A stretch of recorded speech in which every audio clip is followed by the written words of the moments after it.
n'y a plus beaucoup de temps, il y a urgence. C'est François Hollande qui le dit alors qu'un sommet européen est organisé ce soir à Bruxelles, 48 heures après le non grec. Mais n'est-ce pas trop tard? La Grèce n'a-t-elle pas déjà un pied en dehors de la zone euro? C'est la question qui fâche de 7h15 sur Europe 1. Question que nous allons poser en direct à Pascal Lamy. Bonjour. Bonjour. Ancien commissaire européen, ancien directeur général de l'Organisation mondiale du commerce et aujourd'hui président d'honneur de l'Institut Jacques Delors. Pour vous, les Grecs ont déjà un pied en dehors de la zone euro? C'est une hypothèse qui est moins improbable qu'elle ne l'était il y a quelques jours.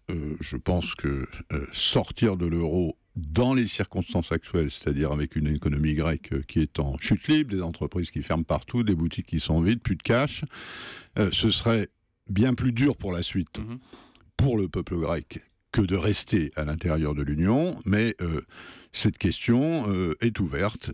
Elle a simplement changé de dimension ces derniers jours, parce que si la Grèce entrait dans un chaos, non plus seulement économique ou social, mais politique, et non, on sait que la Grèce est un pays qui peut se diviser de manière assez violente, alors c'est un problème très grave pour les Européens, c'est une frontière très importante par les temps qui courent pour l'Europe. Vous le disiez, les banques grecques n'ont plus 1 euro en caisse, j'exagère un peu, mais c'est un peu la situation quand même ce matin.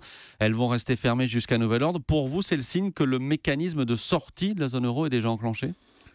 Non, ça n'est pas le signe que le mécanisme est enclenché, et seuls les Grecs peuvent l'enclencher. Simplement, la Banque Centrale Européenne maintient les banques grecques sous respiration artificielle en fournissant de la liquidité. Mais plus personne ne paie ses dettes en Grèce au sein du système économique. Et donc c'est une économie qui est en train de s'effondrer complètement. Il va falloir qu'il se redresse. Ça prendra un temps considérable. Ça demandera des efforts énormes de la part des Grecs, y compris sur le plan politique. C'est un pays, par exemple, où la corruption continue à régner de manière invraisemblable dans le monde moderne. Et la question des prochains jours, c'est est-ce qu'ils vont faire ça tout seuls? Et donc de manière encore plus difficile, ou est-ce qu'on trouvera un accord avec des Européens, mais sur quelque chose qui va bien au-delà de ce qu'on avait discuté jusqu'à présent, c'est-à-dire un plan de redressement des finances publiques grecques. Là, c'est un plan de redressement de l'économie grecque. Justement, les négociations de ce soir à Bruxelles, elles ont quelle chance d'aboutir? D'ailleurs, est-ce qu'on va vraiment négocier ce soir à Bruxelles? Si j'ai bien compris ce qu'ont dit le président de la République et la chancelière hier soir, ce qu'on va regarder ce soir à Bruxelles, c'est avec quelle proposition M. Tsipras arrive-t-il? La balle est dans son camp aujourd'hui. La balle est dans son camp. Il a gagné son pari référendaire. Ça lui donne une main plus forte dans la négociation. Il peut dire j'ai 60% des Grecs avec moi. Ça lui donne aussi, et d'ailleurs la chancelière l'a dit hier, ça lui donne aussi plus de responsabilités.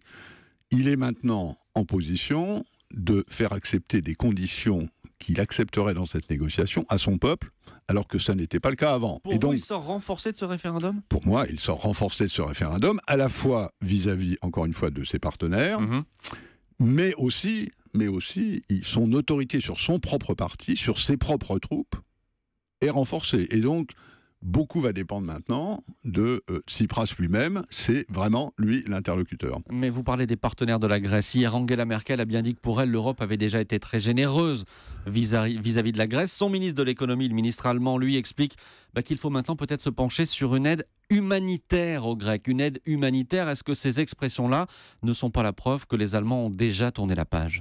Non, je ne crois pas. Non, la chancelière ne raisonne pas comme ça. Elle a chez elle des gens à sa droite et chez nos amis sociodémocrates, qui sont pas chauds pour repayer pour la Grèce, qui au fond verraient assez bien la Grèce larguer les amarres de l'Europe.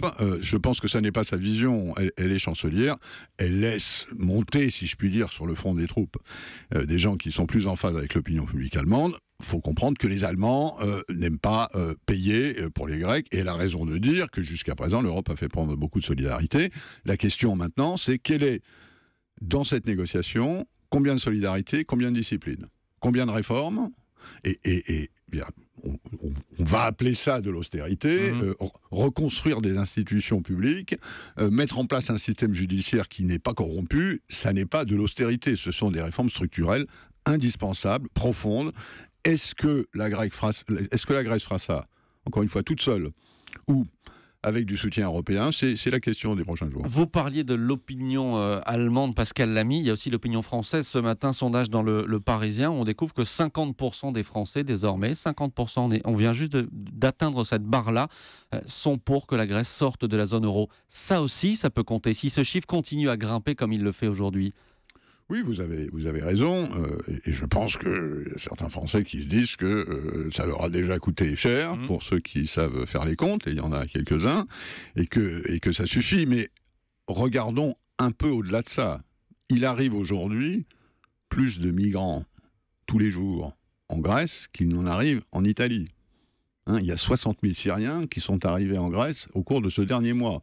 Donc si cette frontière-là de l'Europe, à cet endroit-là de la Méditerranée et du Moyen-Orient, avec une Turquie qui n'est pas très très stable, si elle vient à s'effondrer, je pense que c'est un problème géopolitique très grave pour les Européens, et il faut en quelque sorte établir des priorités. Et c'est cette menace-là qu'il va falloir agiter si on veut à tout prix obtenir un accord avec la Grèce, et notamment François Hollande qui peut avoir cet argument-là dans sa manche.